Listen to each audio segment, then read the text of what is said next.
Rohit sir. Hello, sir. Hi. Hi. Hi, madam. Hi, sir. Hello, hello, hello, Sir, it's sir. time. Sir, it's time around 7 p.m. IST. I think Yeah, some more people are have to join. So should we wait for another 2 minutes, sir? No problem for me. yeah, it's okay, sir. Yeah. Thank you, madam. Thank you, sir.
Vidara, Students and okay. Go, Sonia, please continue. sir. Good evening, everyone. On behalf of SCT, SB Chairs, University Science Technology, and Government Engineering College, Van. We welcome the invited speaker, Dr. Hui, session moderator, Dr. Rit Raj, to various economy and scientists from new industries or organizations.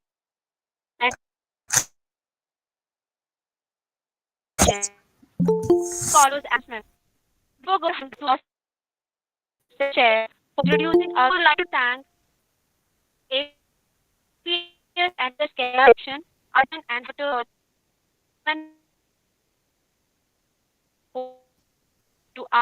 cost and professionals in all aspects since action. In our in the hardens high quality and so doing a 70 scale action for such programs as part of integrating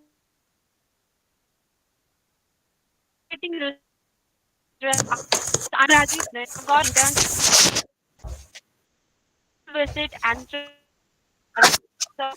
current area we have done have made highlight among the option for their effort. Let's hand over to Dr. Raj and Professor College, who will be share development, and Dr. Raj, CP Impro and NASM, Center for Research in Electromagnetic Antenna, Cochin University of Technology. After joined as post-research at University Paris, S. Milan in France, and also worked in the big company as Europe, SKS lose it.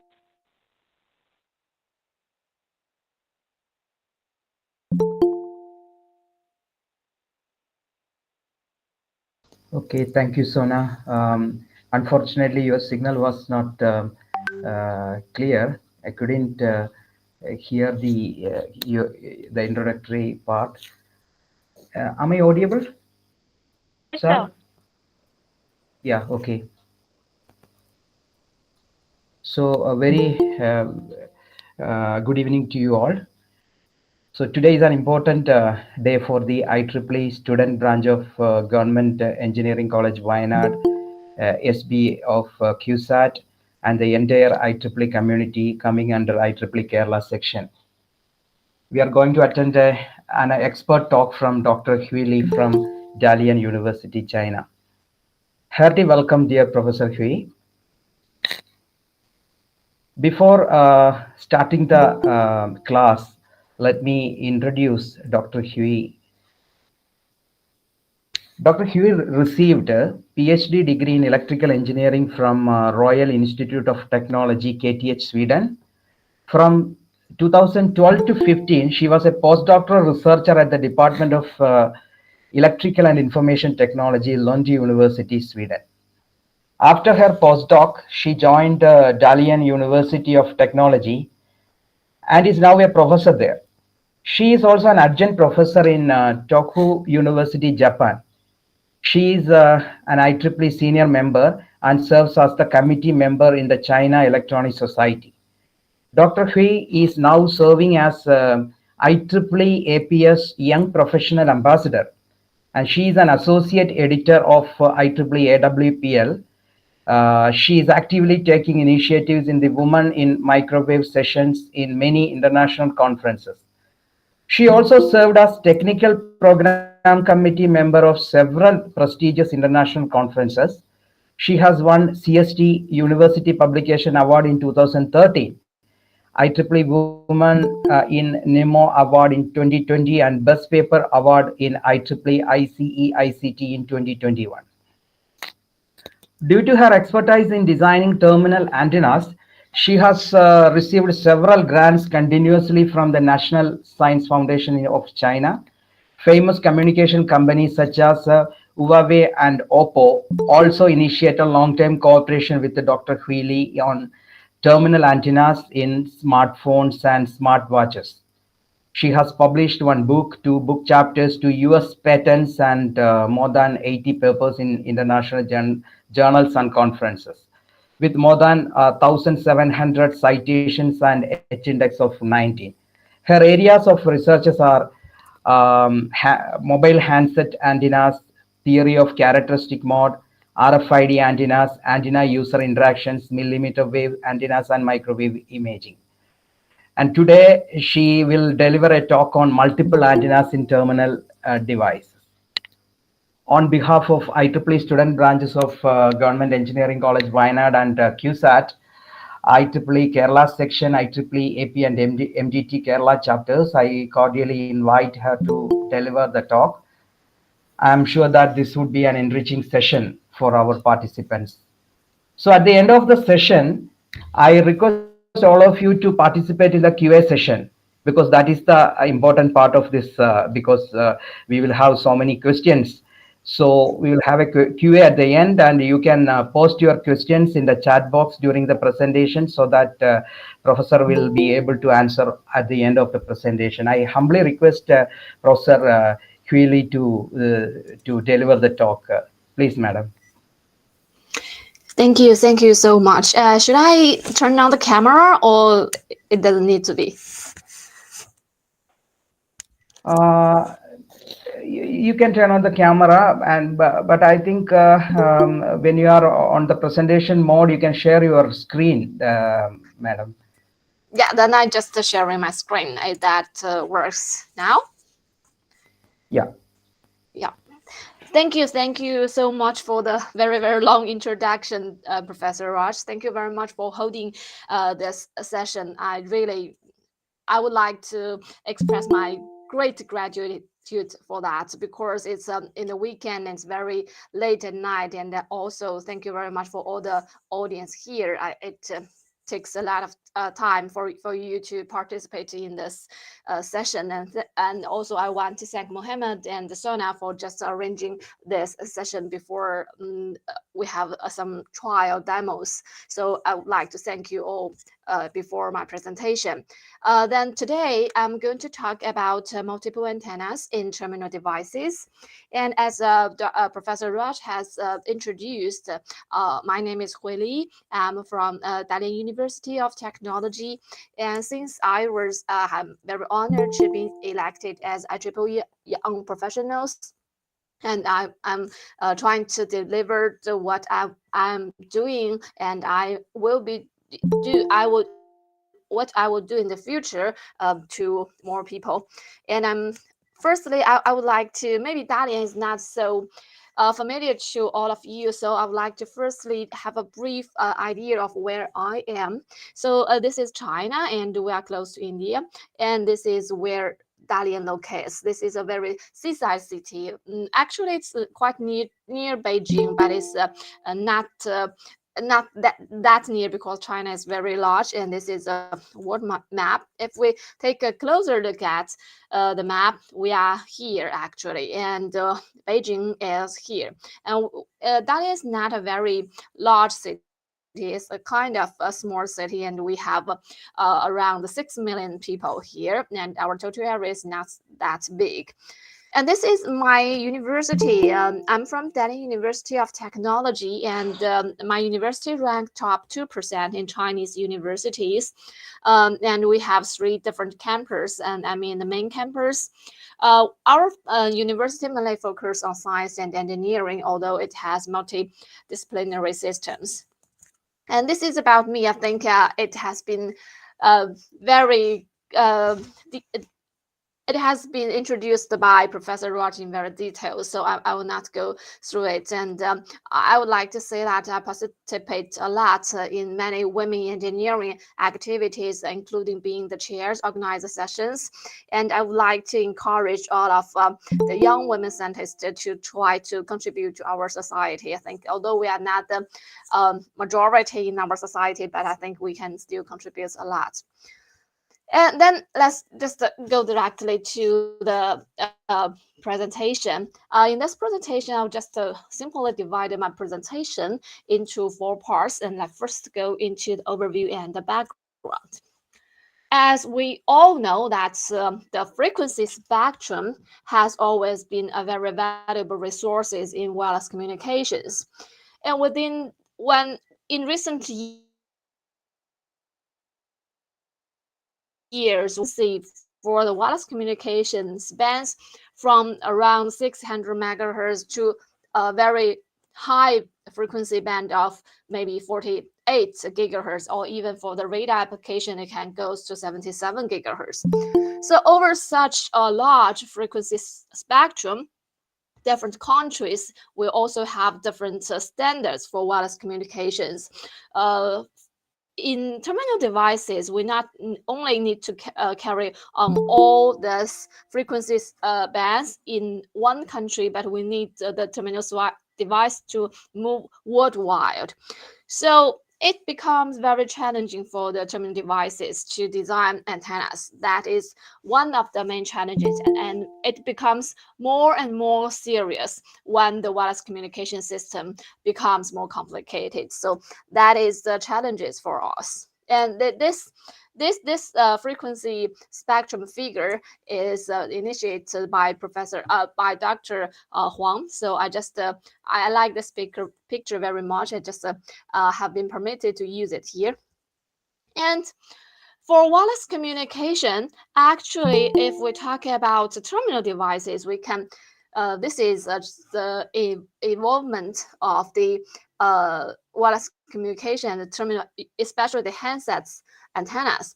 At the very first generation, as we all know, that the antenna is simply an external antenna, and it works just as a monopole antenna and works at a single band.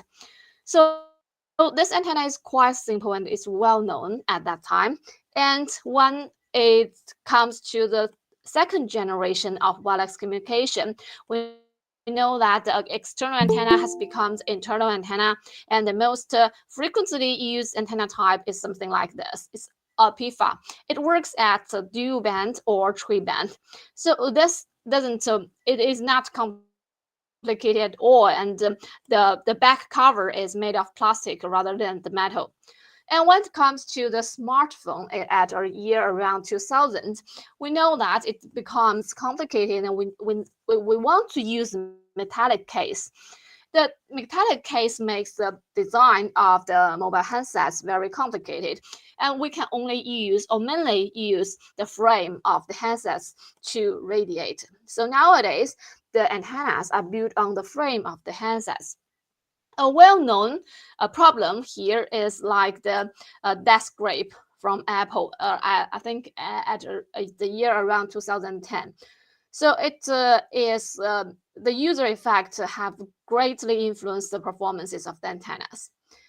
And when it goes to the fourth generation of the mobile handsets, we can see like this one, they have long slots at the back cover of the back cover of the handsets. It can take use of those slots to radiate as well. And of course, the metallic frame also works as the important antennas.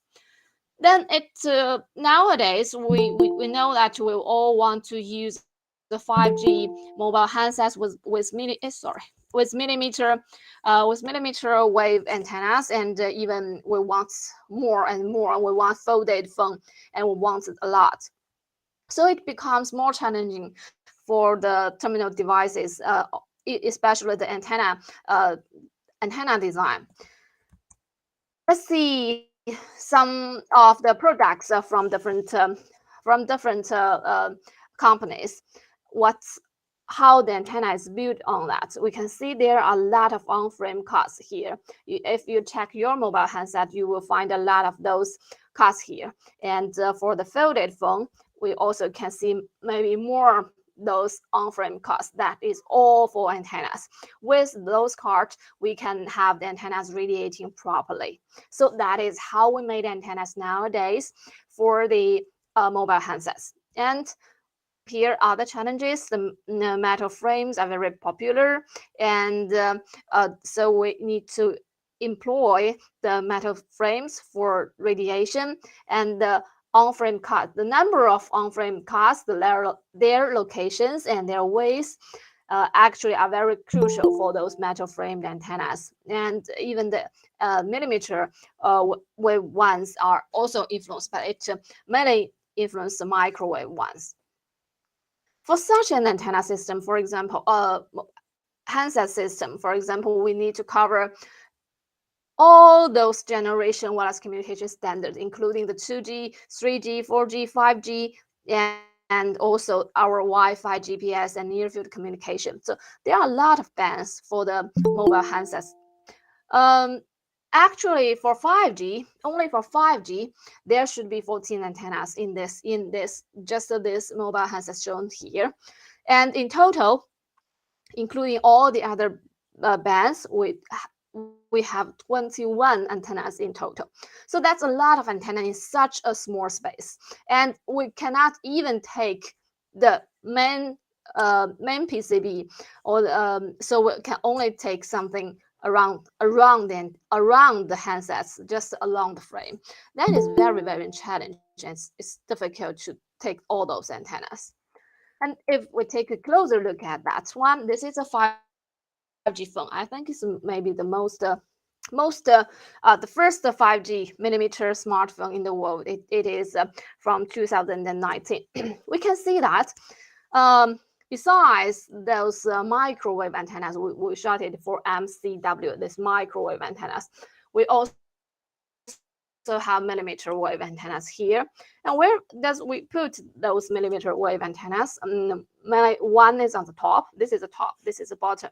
So 1 millimeter wave antenna is put on the top of the phone, and the other millimeter wave antennas are put on along the metal frame, along the longer side of the metal frame, so that they can cover all the space areas. Their coverage is they're larger by using 3 different millimeter wave modules. So it also can mitigate the hand blockage and provide better spatial coverage. If we take a look closer at those millimeter wave antennas, we can see that it's kind of patch shaped millimeter wave antenna. And now in this film, the millimeter wave antenna and the microwave antennas, they are separate. They are not integrated as one. So when we talk about the millimeter wave antennas, I will also show some design from our students. And let's just sum up briefly the problems above. Just for terminal antennas, we need antennas to work at multiple bands. We want, even at a single band, we need multiple antennas to enlarge the channel capacity or the data rate. And we want large bandwidth. Sometimes for the GPS antennas, we want circular polarization. Considering the user effect, what we want to achieve low SAR in the human tissue, and we want high efficiency. Sometimes we need filtering antennas to decouple the antennas. And we also want the coexistence of the microwave and the millimeter wave antennas, and the antennas should be conformal, fully conformal with handsets. What makes things worse is that actually in all the terminal devices, the space limited for the antenna is very, very small. If you ask antenna engineer in the company, they always tell me that for antenna engineer, we are never praised. We are never received any good words. We always receive challenge. You cannot put it here, cannot put it there, but it doesn't work. It's all your fault. So that is very difficult for antenna engineers in the terminal device companies. And then we go to some details of the work in our group. Actually, I have been dealing with handset antennas or terminal antennas from 2010 when I was in Sweden. And at that time, I was collaborating with Sony or Sony Ericsson. Then after I come back from Sweden back to China and start to cooperate with Huawei and some other terminal device companies. So my work extends. Some of this talk is my very early work in the 2012 or something like that, but it's very short part. This is one of my very early work, but I think it makes a lot of insight into the initial problem in the MIMO antennas at the low band. At that time, we don't have those smartphones. It is not quite popular, so we only do those work on those very small handsets. The dimension of this is actually just a metallic plate. It's nothing, just a rectangular metallic plate, and its dimension is 120 millimeters by 60 millimeter. What is the problem here is that if we want to implement two antennas, we don't want more, just two antennas on this smartphone. We can see it as smartphone or just a phone. We never get good mutual coupling, or the mutual coupling is always high. And at that time, people don't know why it happens. No matter how you put the antennas, what type of antenna you use, it's never decoupled. Then we do this research using theory of characteristic mode. We find that the size of the mobile handsets is just the half wavelength at the low band. What do we mean by low band? It's just a frequency below 1 gigahertz. So it's just a half wavelength at the low band. Then it only have one mode or one radiation mode here. It's just the flat dipole, half wavelength flat dipole, and the electric field is like this, and the magnetic field, and the magnetic field is like this one. So no matter how you put the antenna, or no matter what kind of antenna you are using, you always excite the fundamental mode of the handset itself. So you never get it. You always have the same radiator.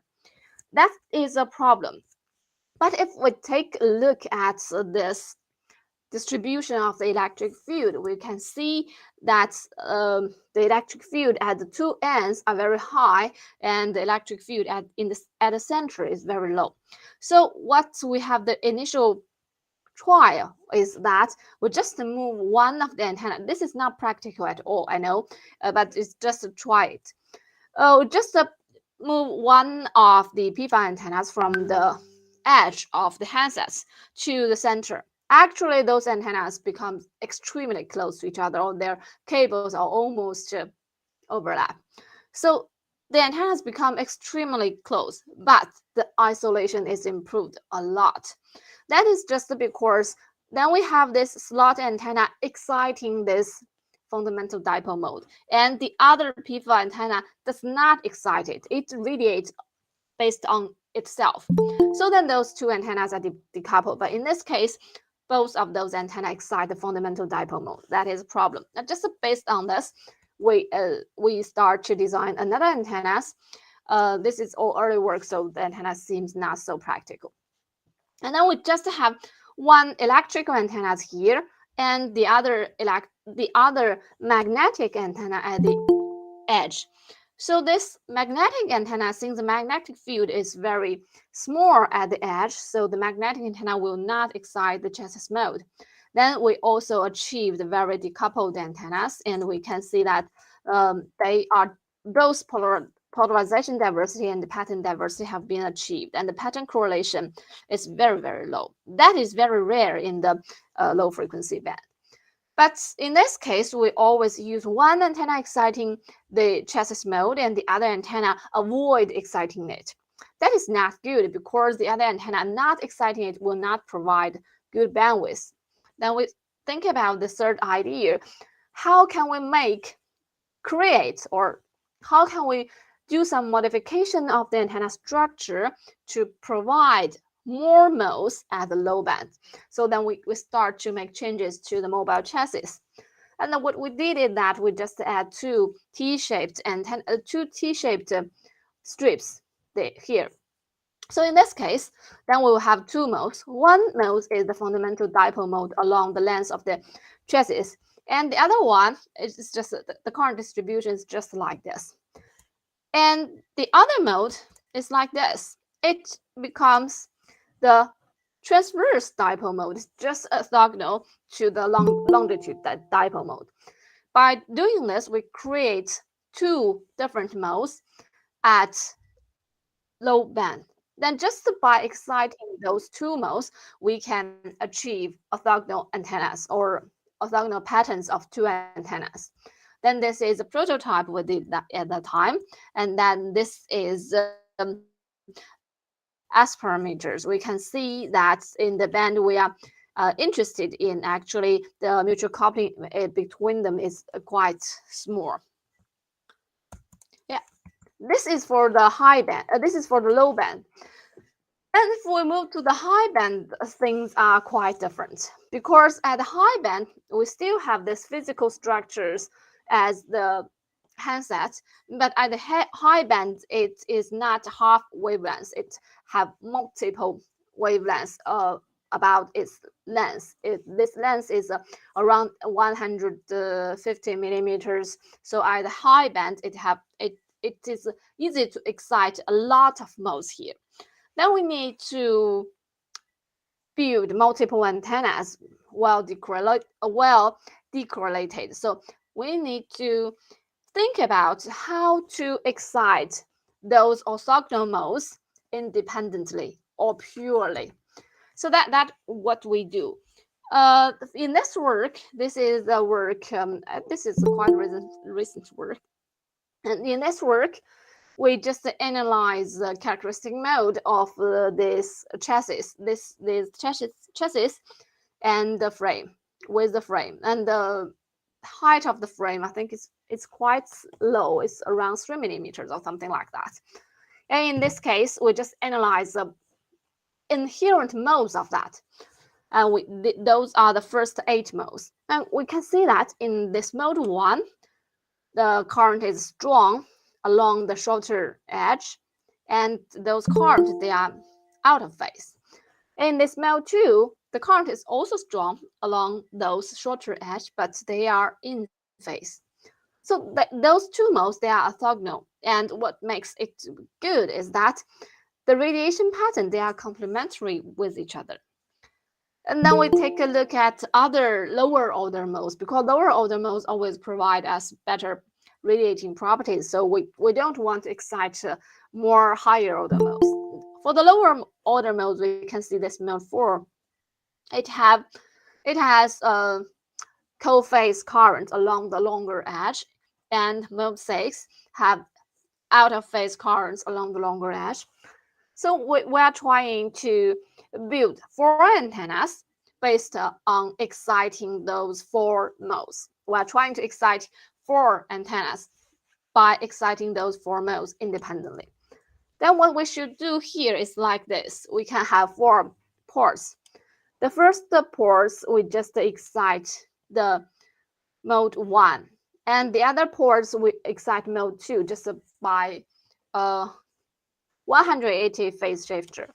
Similarly, we can just excite mode 4 and mode 6 along the longer edge of the chassis. That's what we do here. It seems complicated, but it is actually not for the prototype. We just use this coupling method to excite those 4 modes independently and orthogonally. And 4 antennas, I think maybe they are not enough for us in some cases. So we are trying to make more antennas out of it. Besides those 4 antennas based on the fundamental modes of the chassis, we are trying to make 4 slots along the corner. If we turn to the previous slides, we can see that we just use the center of this frame without using any other parts. So we cut slot here. We have more space or the more ground clearance to be used of. So in this case, we can build an 8 antenna system just by using the longer frame and the shorter frame of the handsets. And all the isolations between the antennas are showing here.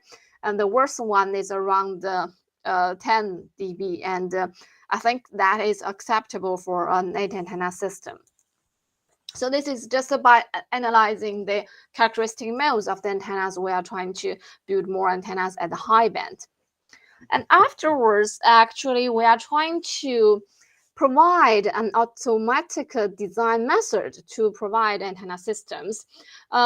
This method is just not only applied to a dual antenna system. Actually, we have applied it to a 6 antenna system. It also works. But to demo the method itself, I just show an example that is for dual antenna system. So this is the theoretical part, and there are a lot of equations, and I don't want to just go much details into that one because it will be more detailed. So what we did here is I just expressed the correlation between 2 antennas by the total current of the 2 antennas and the real part of the impedance matrix. So R here is real part of the impedance matrix when the antenna is meshed. So that is the main formula here to carry on the future work. Just with this, we can automatically calculate where should I put the next feeding so that I can get the lowest correlation with the previous antenna. If we take a look at antenna, it will be more clear. So I will try to demo this method using an example. So this is firstly, I have an antenna structure, and I don't know how the antenna looks like, but I have some breaking points, I mean this cut on the frame, and some groundings, they are not symmetrically placed. They are just randomly placed here. And those frame cuts, it is just cut here according to the phone you are using. So for most of phones, for most of the phones, there are some cuts on the top parts and also some cuts along the longer frame. So this is just for the traditional handset. Firstly, we need to mesh this structure. This is the mesh using the RWG mesh. And then we choose the first feed at the most common position. This is just according to the experience. So just choose our first feed at this corner.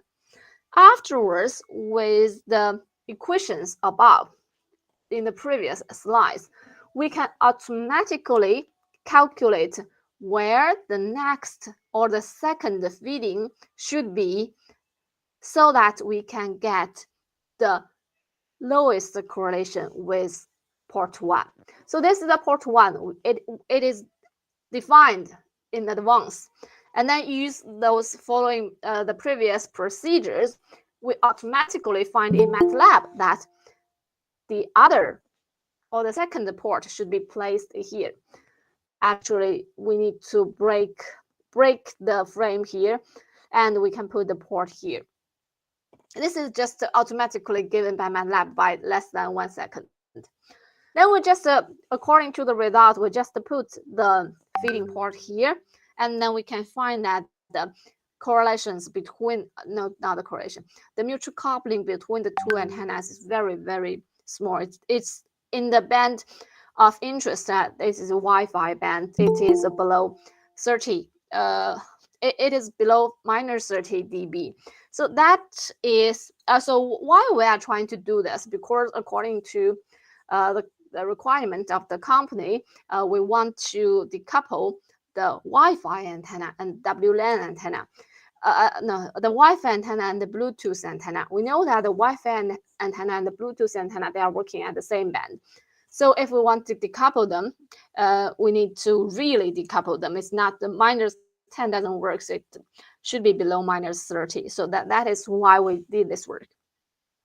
So we can just by this simple automatical design, we can get a dual antenna system with very low mutual coupling and very low correlations. That is the purpose of this work. And this design method, it not only works for the antennas in free space, it also works for antennas in the user scenario. We're trying to do that for this antenna with hand, but this hand it's very difficult to mesh this hand because it's very complicated. So we just use another we call it a flat version hand to do the simulation, so that this hand is more easy to mesh. And with our method, we can also achieve very low mutual coupling for the antennas with hand, and these are the measurement result.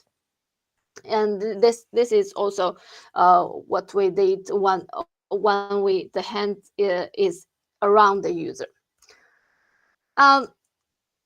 After this work, we have recently those are the recent work actually.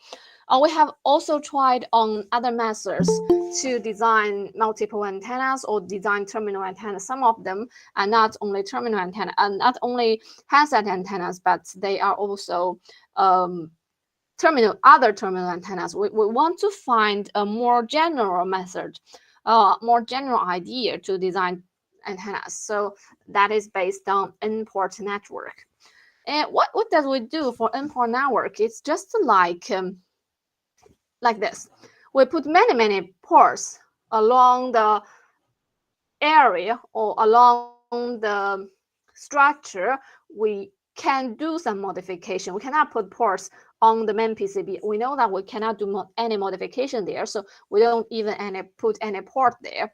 So we put many ports along those frame. And then what is the purpose of doing this? First, I want to express the objective of this work, or the target. We want to design antennas at those frequency bands, including the GSM, DCS, and the 5G bands, and we want MIMO antennas. That is our design purpose.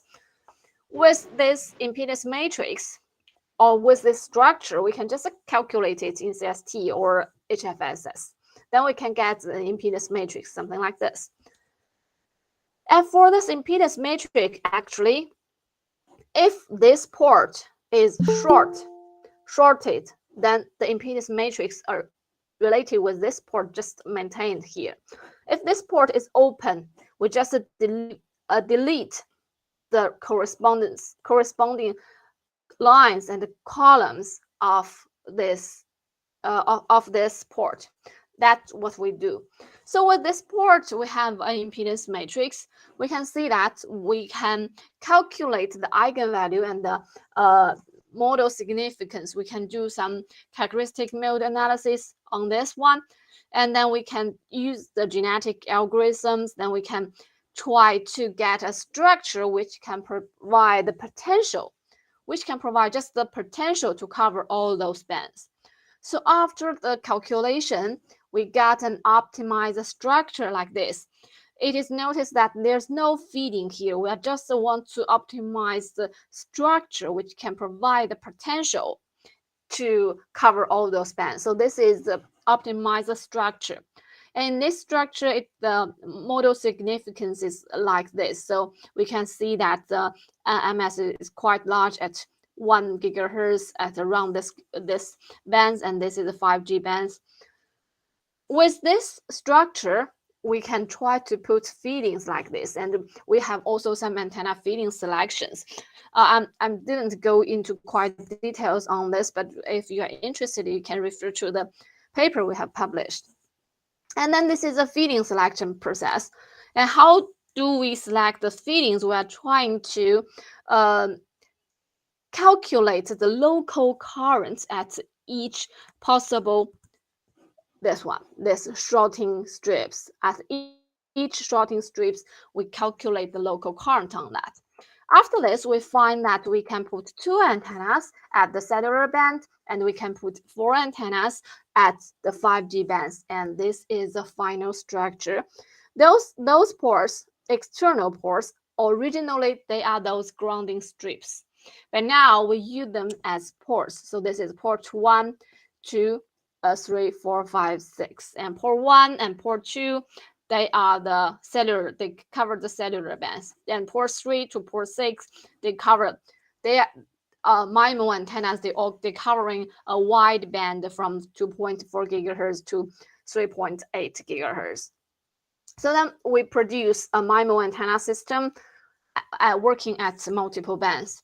And using similar idea of antennas, we have built many different antenna types, but their target or their objectives are different. Now here, this example is we are dealing with filtering antennas. What we did here is for filter antennas, normally they use the reflection coefficient for filtering, but in this work, we use the radiation efficiency and reflection coefficients for filtering to make this filtering effect more obvious, and it performs better, something like this.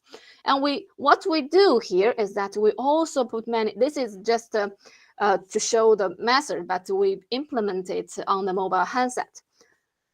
We also put many ports, those numbers are the ports. We also put many ports on a pixel structure, and by optimizing the status of these ports, whether they are shorted, open, or loaded, then we can get different impedance matrix.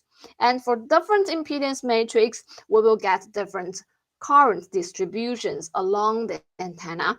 And then for different current distributions, we can have different filtering effects. And at the same time, we want to reduce the complexity of the antenna system. So those are the 3 objectives, and this is what we do. So for this case, we only the top part of the handset, like here, and we want it to pass band at this this band, and their neighboring band, the GPS and WLAN, we want it doesn't work at that band, and it is stop band with less radiation there. So this is what we do. Firstly, we use import network, just like before. We add many ports along the frames, and then we use the NSGA tool, or it's also a kind of genetic algorithm to optimize the status of these ports. They are open, short, or loaded. Afterwards, we got an optimized antenna like this. So we have some capacitors and inductors along the ground clearance. We have some cut breaks along the frame, and our feeding is here. We can see that this is a result. We can see that the pass band, the radiation efficiency is quite high. It's very stable. And out of the band, we can see that this is the total efficiency, and this stop band is highlighted by yellow. We can see that at the two stop band, the radiation efficiency is quite low. It's below minus 20 dB. So it has been successfully filtered at this stop bands, and in the pass band it works well. So by using this import network and using the loads, we can achieve this filtering properties of the antenna. And then we also, then I will briefly talk about it due to the time limitation. I briefly talk about their application in other scenarios. And this is for smartwatch antenna. It's different application for smartwatch. This is a work with Oppo. It wants the GPS band and WLAN band, and it also wants the RHCP. It means right-handed circular polarization for the GPS antenna in the arm-worn scenario, and it wants to be robust whether the smartwatch is worn on the left arm or the right arm. So that is basically our target. So we set our objective here. We want an average AR aspect ratio to be very low. We want this is an RHCP. We want the antenna matched at the band of GPS and the band of WLAN, and we want to load as less as possible. We don't want many lumped elements. This is our objective.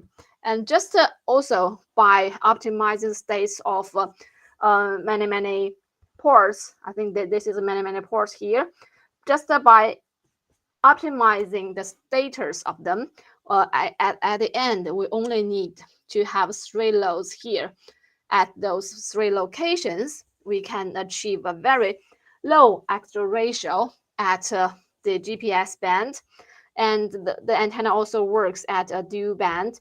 And for the current distribution, we can see that for the proposed antenna, it's PA, shorted for PA. The proposed antenna, there is a 90-degree phase lag between the vertical current and the horizontal current. That's why the RHCP can be achieved. So the antenna works very well. This is a 3D aspect ratio. You can see at the upper space, the aspect ratio is very low. And we also applied it to isotropic antennas.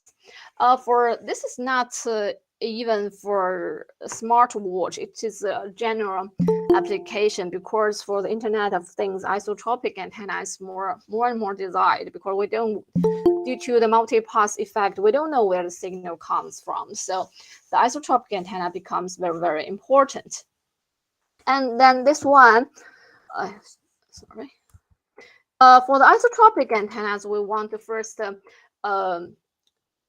optimize its resonance at 2.4 gigahertz, and we want a duplex full duplex antenna. So this isolation, we want to optimize isolation, and we want the gain variation is very, very small.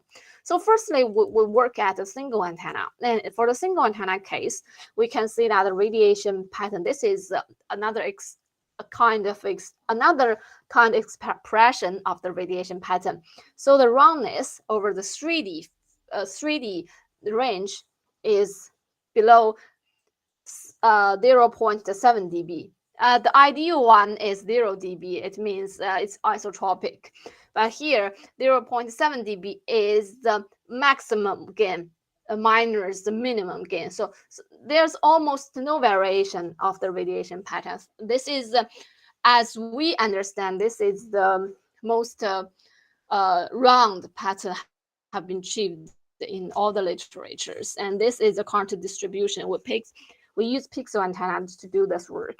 And we also trying to do the duplex antennas and use dual-layered pixels. We can see that the gain variation becomes larger compared to the single antenna case. The variation for the two antennas are 4.2 and 3.8 dB respectively, and those are the radiation patterns.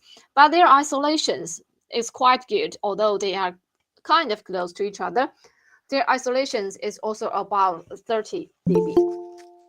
Okay, I need to speed up a little bit. And for the third part, this part is shorter.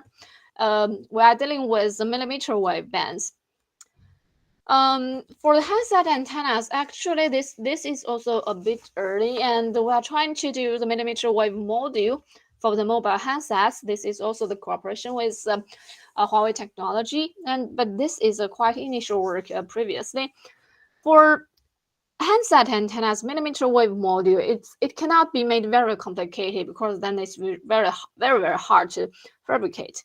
So the most frequent, one of the most frequently used antenna type is this kind of slot antenna. But for the cavity-backed slot antenna, the bandwidth is very narrow. It doesn't work. So we trying to do a cavity-backed bow tie slot. And how to make the bandwidth larger? We just make this bow tie antenna off the center. So this cavity has been separated into different parts. One part is the upper part, and the other part is the lower part. We can call this two parts. Those two parts will create two resonances of the antenna, and makes the bandwidth larger. So this is just like the current field distribution shown in the inside of this figure. We can see that just by using a bow tie antenna off-center fed, we can get a very large frequency band of those antenna. But it doesn't work because in the millimeter wave module, dual polarization is required for the millimeter wave wireless communication. So we are trying to make it dual polarized. But if we just add another polarization like this, it doesn't work, because mutual coupling is very, very high. We can see from the E-field distribution that we can see that those E-field, they almost overlap with each other. So it doesn't work. It just works like one antenna. So we are trying to modify this across the bow tie structure, and this is kind of final structure here. In this structure, we have the bow tie antenna like this, but the bandwidth is not very large in this case, but mutual coupling between them is okay. We can accept it. It's around 15 dB. And then we fabricate this antenna and fabricate together with the integrated antenna together with the handset. We can see that in this case, the isolation are good, but the bandwidth is narrow. So we are trying to then increase the bandwidth. Oh, the other slides here. We're trying to investigate the beam steering characteristics of these millimeter wave antennas. There are two main metrics to describe the beam steering capability. So one is just like this. This is the most popular one. We just do the beam forming and to check how the antenna works. And the other matrix to measure the coverage efficiency. It means that for example, this point, it means that over all the space or the 4 pi solid angles, there are 50% of the space have the gain of larger than 5 dB. This is it. What does it mean? So there are two different ways to measure the millimeter wave antenna, the coverage of them. So this is what for the bow tie slots, cavity-backed bow tie slots. Then we are trying to increase bandwidth because bandwidth is not good. So we are trying to increase bandwidth of the dual polarized millimeter wave antennas, and we use this DRA-based, dielectric resonator-based antenna as the radiating unit. So this is how the antenna is composed of. It is composed of non-metallic vias. Actually, the vias, this one. It is vias made of air holes actually, and those are the metallic vias. So in this cavity, it is DRA, dielectric resonator antenna, and we just use this part to resonate. It is coupled fed by the slot here, and we can see that in this case they work over a bandwidth of from 24 gigahertz to around the 30 gigahertz, and the isolation is quite high, so even about 40 dB. And we also integrate this antenna in the PCB fabrication process, and we just implement it along the frames. And we also measured it with measurement readouts, I think, agree reasonably with the simulation readouts. And this is how does the beam steering performance is for this DRA-based dual polarized millimeter wave antenna. We can try to implement 4 antennas together, or 8 antenna elements, or 16 antenna elements. Actually, those two below, those two are required by the reviewers, but as from my aspect, what only means in the real terminal device is this 4-element array. I think 8 counts, but maybe in the future it works for 8 elements or 16 elements, but I think it is not practical now for the nowadays millimeter wave. So the peak gain is quite good, is around 12 dBi, and it's quite stable over a wide range. So I think this design is quite good, but still it works at only one band. If we take a look at that, it only at the low band of the millimeter wave frequency. It is not enough. We also investigate the coverage and the user effect of this millimeter wave, because user effect is quite important. For the millimeter wave, it is quite easily be shadowed by the hands, and it doesn't work at all, becomes very bad radiator. So we also investigate the coverage and the user effect. I think the user effect both in the one-hand data scenario and the two-hand, this is a one-hand data scenario, and this is a two-hand data scenario mode. They both works properly. I think the performance deteriorates a bit, but it still works properly. But as I have said, it is not enough for it to only work at one band, and so we will want to. We want more. We always want more. We want more. We want to the antenna work at dual bands, cover all the bands for the millimeter wave communication. So we need to complicate our antenna, and that is what we should sacrifice. So this is a very this is the evolvement of this antenna design. Firstly, we have an ME dipole here. This is a quite traditional ME dipole.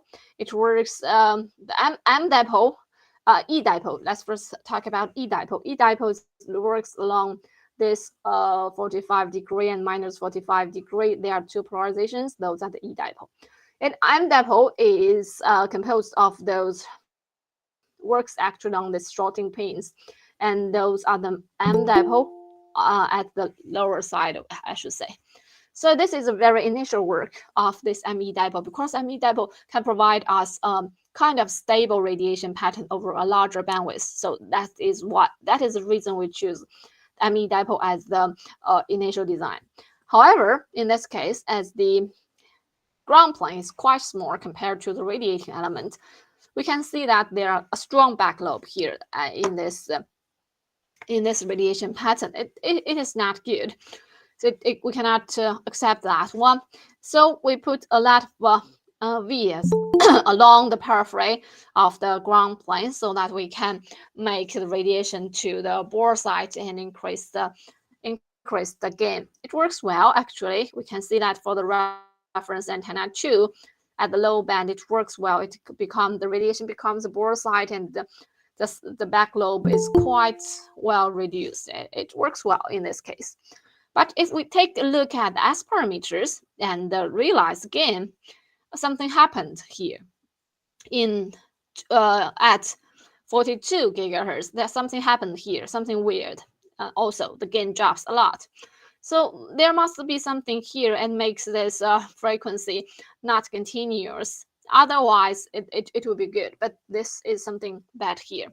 Then we take a look at what happened here at this 42 gigahertz. We see that there are strong current, as we depicted here.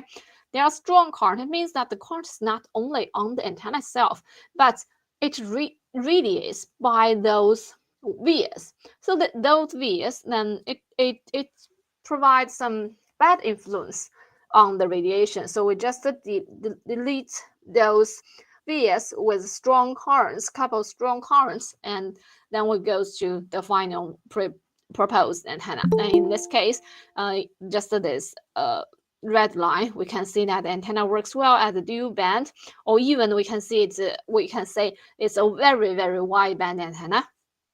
And in this very, very wide band, it maintains very good radiation pattern of the gain is quite stable. It's above 5 dB. So this is the involvement of this antenna, and this is the final design. We can see the antenna is fed by this L-shaped strips, and it composed of the E dipole like this and M dipole like this. But the E dipole and the M dipole is one antenna called ME dipole. So, and then in this case, we can put those antennas in an array just mirrored here in regarding the center of the array. And this is what we fabricate, and this is our measurement. And we can see that the antenna beam scanning, we can do beam scanning from minus 48 degree to, sorry, it should be positive, 46.6 degrees. So it have good beam steering ability at both at the low band and at the high band. So this antenna, compared to the previous antennas, these antennas can work at dual bands with good radiation properties and with bore site gain. And the other way, I think I would finish in 8 minutes or something like this. In the other way to consider the millimeter wave antennas in the handset, we choose another way to try to do that, but I don't know if it's practical or not. Maybe not practical, but this is another way, because the phase shifter is very costly, and it is expensive and it's complicated. So we are trying to not using any wave bands. This is mathematical for the millimeter wave antenna, and we can see that for the liquid wave antenna, we have a very narrow but high gain. This beam width is narrow, but the gain is high towards a certain bands. So we are thinking that if we use the whole metallic frames of the mobile handsets to radiate, then different parts would cover different areas with different angles. Then with all of those areas, then we can cover all the 3D solid angles, 3D space of in the wireless communication. That is our main purpose actually. Then we start to do the real design. We would do the liquid wave antennas. They work at the -1 space harmonics, and this is how we calculate. We can manipulate its main beam just by using this equation, and then we can get a main beam here point to 248 degrees like this, and it resonates well at the low band of the millimeter wave bands. And we also want to change, if we want to change this theta to the other angle, and then we're trying to make the main beam direction to 264 degree and something like this. But it doesn't work actually at first, because although the radiation pattern works, but the resonance frequency doesn't. It doesn't work at all. It moves to the higher band. It doesn't work, and it's very, very narrow. So then we just do some stepped slots and change the bandwidth to overlap with the previous one. And this is what we did, because the liquid wave antenna, it is actually very narrow. And so we just make them on top of each other. And then we make the liquid wave antenna along all the slots. So along all the frames. So then we have many antenna pairs here, and they can cover all the angles we want along those all the directions. So that actually works, but and also the antenna can work together with the low band below 6 gigahertz. We can, I think we put I think we put a port here. This is for the low band, because the metal frame, they can be reused at the low band. It doesn't influence any radiation at the low band, so it works well at the low band. But maybe the robustness of the antenna is not very good in practice, but we didn't consider it in that work. I just want to produce another or introduce another idea of achieving that. And the last thing I want to talk about is the integration of the microwave antenna and the millimeter wave antennas, because we always need to have this module of the millimeter wave antennas. And then we're thinking about if we can utilize this millimeter wave antenna module to radiate at the microwave bands, so we can save some of the electrical length at the microwave bands. So this is the idea. Actually, we can put a millimeter wave module here. If we take a closer look at that, we can see this is a closer look. We zoom in this part. This is a millimeter wave module, and we can produce its these are the feeding ports, and this is a very common patch antenna. And we put it on LCP. Is very thin. The thickness is only 0.3 millimeter. With LCP is shorted for liquid crystal polymer. And then these are the millimeter wave antenna, and the chip can just put below it. And then we have we can call it supporter or something like that. The shielding case, we can see an IC shielding case. And the connector, we can put it here. And this is the feed for the low band antenna. Yeah, this is a feed for the low band antenna, and the height of the whole frame of the structure is 3.7 millimeter. And then we can have an electrical connection between the metallic carrier and the metal frame. So this whole part is utilized at the low band antenna, and this part is used as high band antenna. Then we just make an integration of the microwave antenna and millimeter wave antenna. And let's see the performances. And at the high frequency band, the antenna covers the band because the substrate is very thin, so it only covers a very narrow band. It covers band in 261. And isolations, and realize the gain or the beamforming ability between for the antenna array is quite good, and it can be scanned to 45 degree with very little gain variations. So it works well, and the side lobe is good, it's acceptable.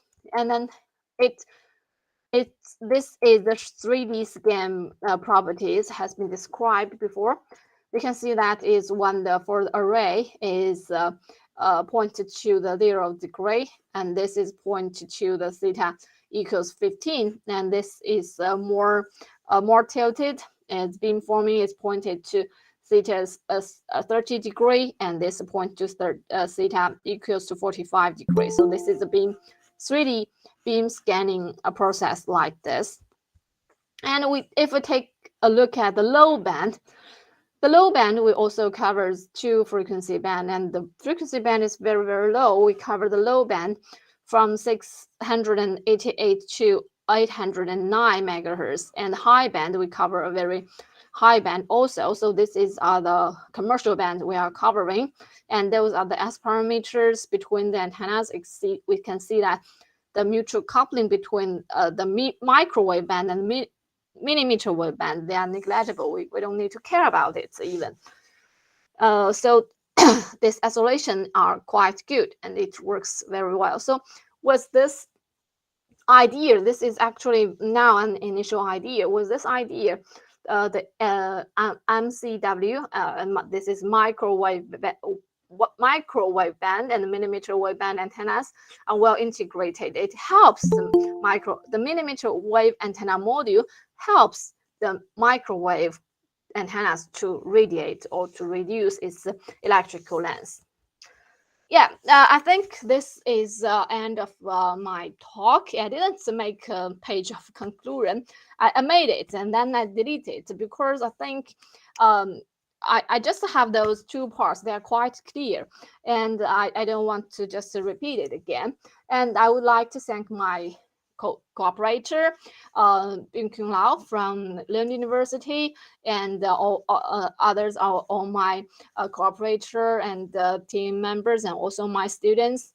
So I would like to thank them to do the work with me, and I'm really glad to have my gratitude for them. Yeah, that's all. Thank you very much for your patience. I think I maybe made it a little bit long. Thank you so much.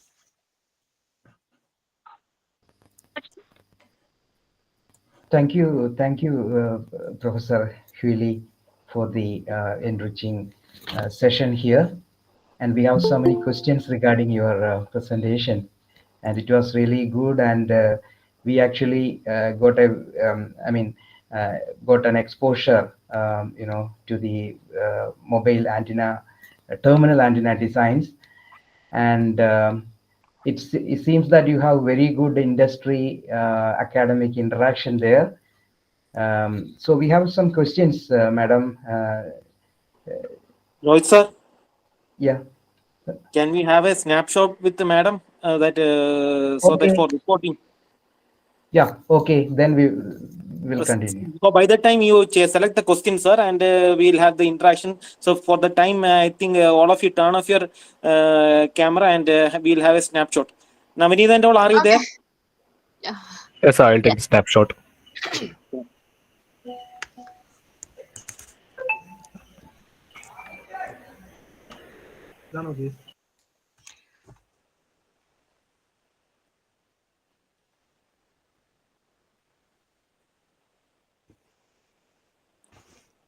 Please, camera. Let's have a session.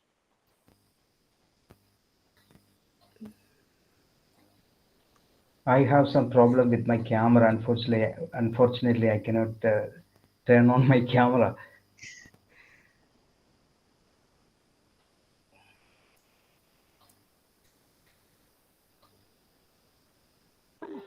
Everyone, please on your camera. Let's have a photo session, please.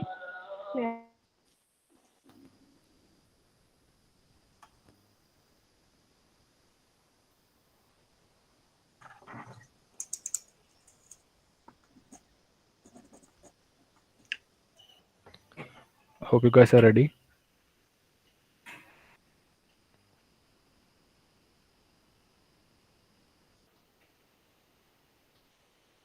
Please turn on your camera. Okay, I'm taking the screenshot now.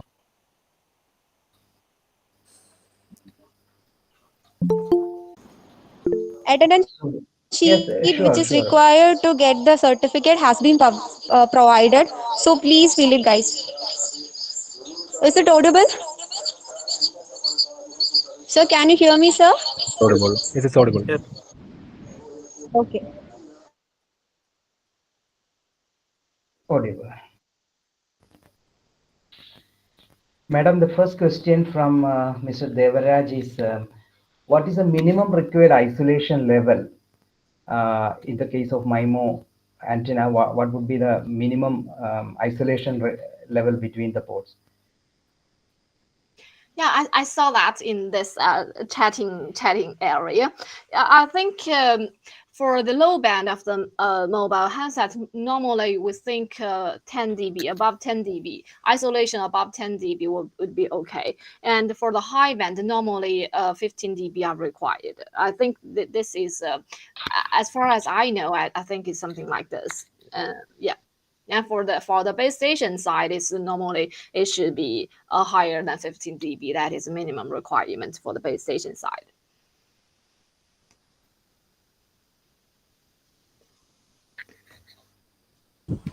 Okay, thank you, ma'am. Thanks a lot. Thank you, ma'am. And ma'am, what happens? All these calculations are made when it is on the I mean, in the ideal situation. So when it is handheld, for example, when the mobile handset is in the hand, what happens to the isolation level? Actually, normally the isolation becomes higher, according to my experience, because the energy or the power part of the power has been lost in the human tissue, so there's less power coupled to the other port. So normally, for the handheld devices, or when in the user scenario, actually the isolation could be even becomes better. So normally, the free space case is the most challenging one for the isolation. Okay, ma'am. And regarding the theoretical part, what I noted is we have to use the current at the two antenna terminals to make the analysis. So how did you implement the whole calculations? Because first you need the current values, then you have to do the that metrics and all. So how did you implement, and what software is used for that? I'm not quite sure. Like this, I'm still sharing my screen. Do you mean this part No, or the import part? there I Or think this it part? was on the characteristic mode, and just before that. Just before this, then just before this is this one, this characteristic. You mean this calculation? Yes. J rho 1 2 equal to J2. Yep. Real part of the that. Yep. Firstly, we just take this example. We need to mesh the structure, and using the method of moment, we can get the impedance matrix of this structure, and then we can get this R, right? And if we have the impedance matrix of this structure, and we also let me see if we have one here. Yeah, something like this. For this J total, we can calculate it by the inverse of the impedance matrix multiplied by the voltage matrix. And what is this voltage matrix? It's just the feeding vector. It is actually a vector. It is a feeding vector. So for example, in this case, we choose the feeding to be here, and then just this mesh, the feeding vector is 1, and all the other mesh, the feeding vector is 0. So for the feeding vector, there's only one element, one non-zero element, which is actually the feeding port, the location of the feeding port. So we can if the port is firstly predefined in advance, then we can have this this voltage vector, and then we'll have already calculated the impedance matrix, and with this one we can get this total current, something like this. Okay, ma'am. Thank you. And Madam, for a higher, sir,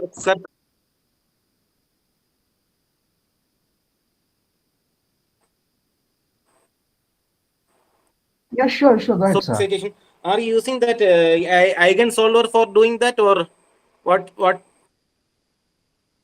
How you calculate that higher order excitation and all?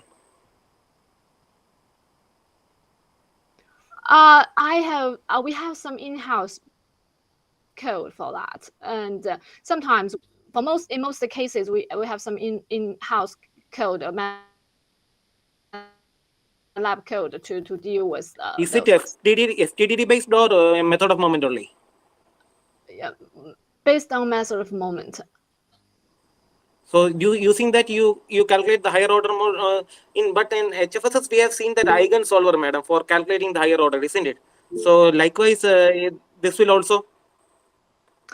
Do you mean something like in this case? The higher order modes are like this one, or Yes, madam. I'm just trying to repeat your question. Do you ask how do I calculate those higher order modes? Is that the question? Yes, madam. Yeah. Those higher order modes is calculated using our own MATLAB code. So we have those structure and we calculate the mesh and the impedance matrix and use we didn't use any other software like HFSS, ST. It's just use the code we have in MATLAB.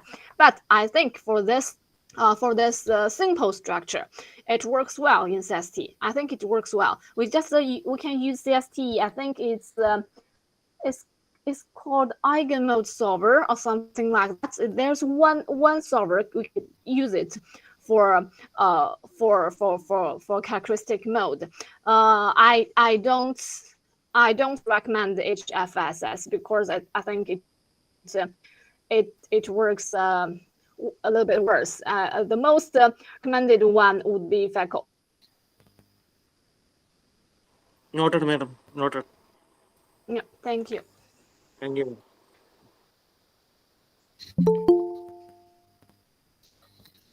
And ma'am, in the case of millimeter arrays, is it really implemented on the handset side?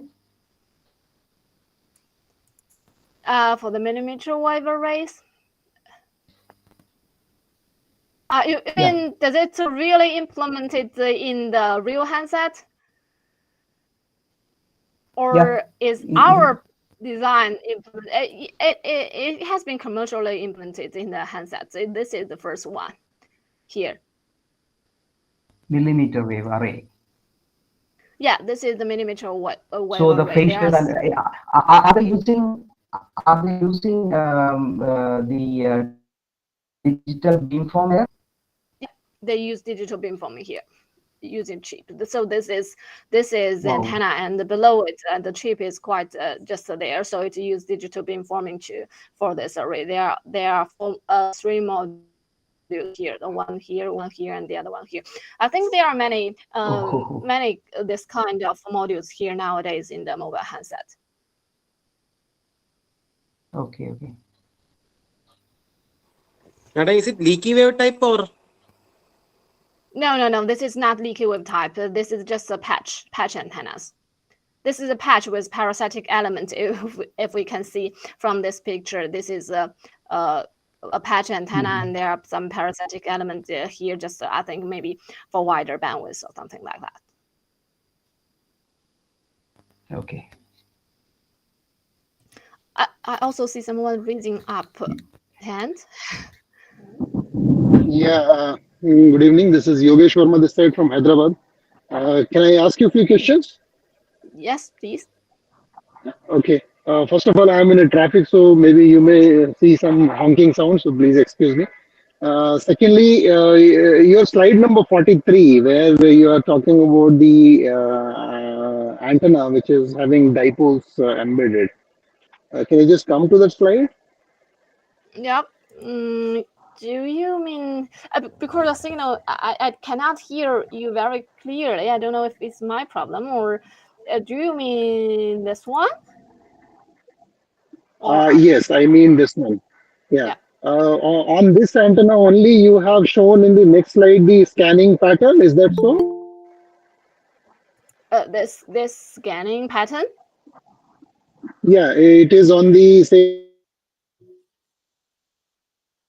one. Which one is that? I missed your signal. I don't know if it's my problem or Could be my problem because I'm traveling. is that possible to No, type it? this scanning pattern is this is okay. I will type it. But if you are getting my audio, my question is this scanning is on which configuration? 1, 2, or 3 of the previous slide? The scanning is based on the 4 antennas. So we also make some digital, and it's not really digital beamforming. It's analog beam. It's kind of we just set the different phase for the different antennas and do the beamforming. And I'm still not Okay. quite sure. These are 4 element array of the same configuration 3. Is that so? Yes, Okay. the four And elements. okay, and this is at 26 to 39 gigahertz, right? I think it's more and much wider. It's here from 20 to 20 24.5, maybe just could go to 43.5 gigahertz. Okay. Wait, wait. What is the dimension of this antenna, Dr. Lee? 4 by 4 by 1 millimeter. 4 by 4 by 1. Okay. Quite a broadband one. And how you are giving the scanning commands? I mean, it is through the phase shifters there, or We use B-Box. I don't know if you know B-Box. We buy it from a company in Taiwan, and the cable it is connected to the B-Box, and for the B-Box it can type into different phase shifts, and then I think it has some transmission line inside the inside the B-Box, the instruments, and then we can just use the MATLAB, not MATLAB, to the computer to control how we want the phase to be shifted, and then it can provide the phase shifter to the antennas. There's some instrument connected below after this cable. okay. And these antennas are printed on substrate, or it is printed like looks like air suspended, some kind of a thing. Is that so? It is printed on substrate. I think the permittivity is around 2.2, something like that. Okay, maybe 5880. And how much is the overall gain that you are able to get? I see somewhere around 10 dB or so. Is that so? Yes, I think it's something around the 10 dB, and maybe at the higher frequency band it's a bit larger, but it's still around 10 dB. Okay, and you have maintained lambda by 2 spacing at the high frequencies, or it is a little lesser than that? I mean, No, more than that. it's a bit larger. I maintain around lambda over 2 at a low frequency band. So high frequency band is larger. So you can see that for the high frequency band, the side lobe will be. Yes, standing is reducing. Yes, so the side lobe is coming up. Yes. Okay. Good work, Dr. Lee. Thank you very much. So much. Thank you.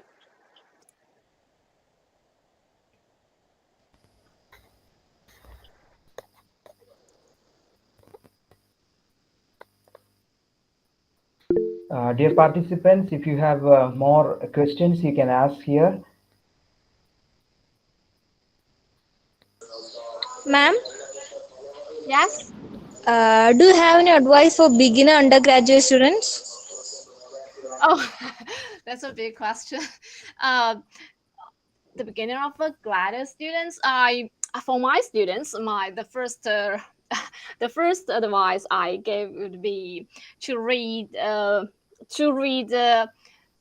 first, when they come to my lab, I will recommend them to read very large variety, not very large, many papers or many literatures regarding what they are going to do, and I wanted them to have a quite good overview of what this project or this research direction is going now, what wildly, and which group is the leading ones, and which university is the most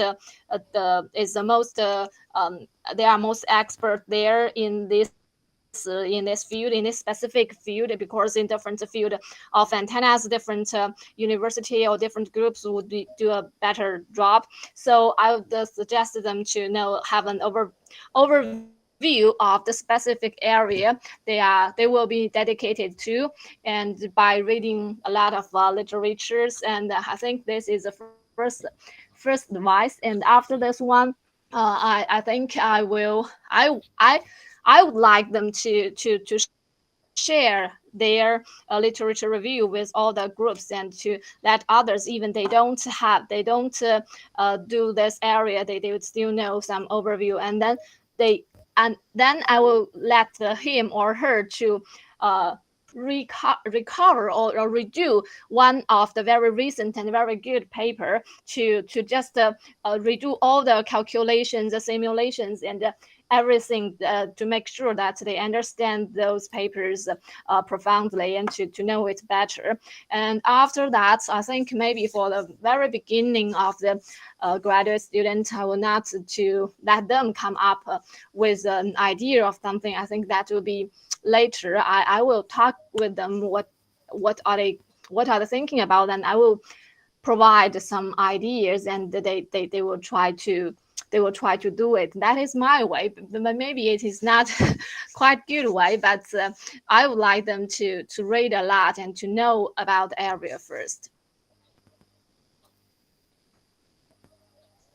and also to have some hand-on experience and the simulations. I think that is basic. Do some basic knowledge, basic simulations and the knowledge. I think that would be good for them. That's it.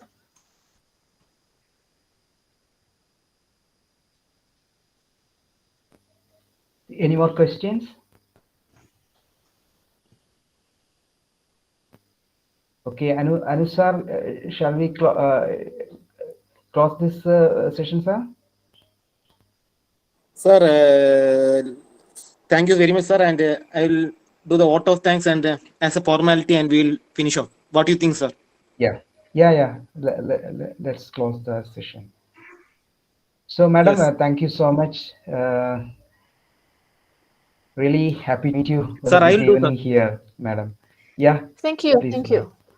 Thank you so much, Professor Raj, and thank you very much, Mohammed. And really, thank you for your kind help and for hosting this session. Thank you very, very much. Thank you. Yes, madam.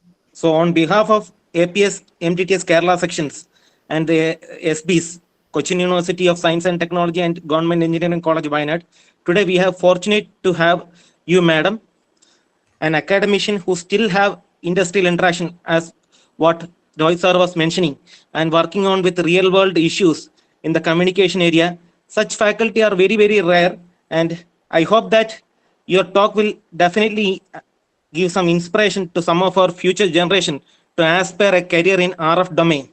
We thank you for accepting our invitation and gave your sharing your experiences in this RF area. Thank you, madam. Thank you. Thank you. And we thank Dr. Rohit Raj for accepting our invitation and sessioning this chair. Thank you very much, sir. Okay, thank you, sir. Thank you. And we thank the participants from industry and academia, mainly faculty and scientists and industrial experts, for attending this session and making it a memorable one. Thank you all. And I also appreciate the undergraduates who have attended and listened this program. In future also, APS and MTTS Kerala section is committed for the benefit of the students over this zone. So do tune into our programs, and we will be bringing lots of this kind of webinars, hands-on training, etc. for the welfare of our community. Lastly, I appreciate the students who were doing the back-end job and for the smooth conduct of this webinar. Thank you all, and over to you, Sir Rohit sir, for closing procedures. Thank you. Okay, Thank you. so once again, a big thanks to all the participants, all the students worked behind this particular event, and a very big thanks to Professor Kui Lee, Madam, because it was really a very enriching session, Madam. So thank you once again. Big namaste from India. Bye bye.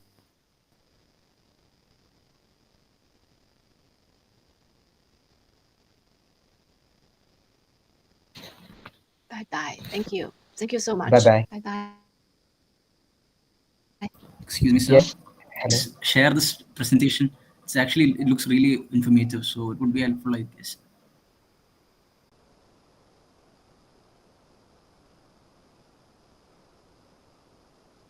Hello. Navneet, we have done it. We have done the recording and it is archived in YouTube, isn't it?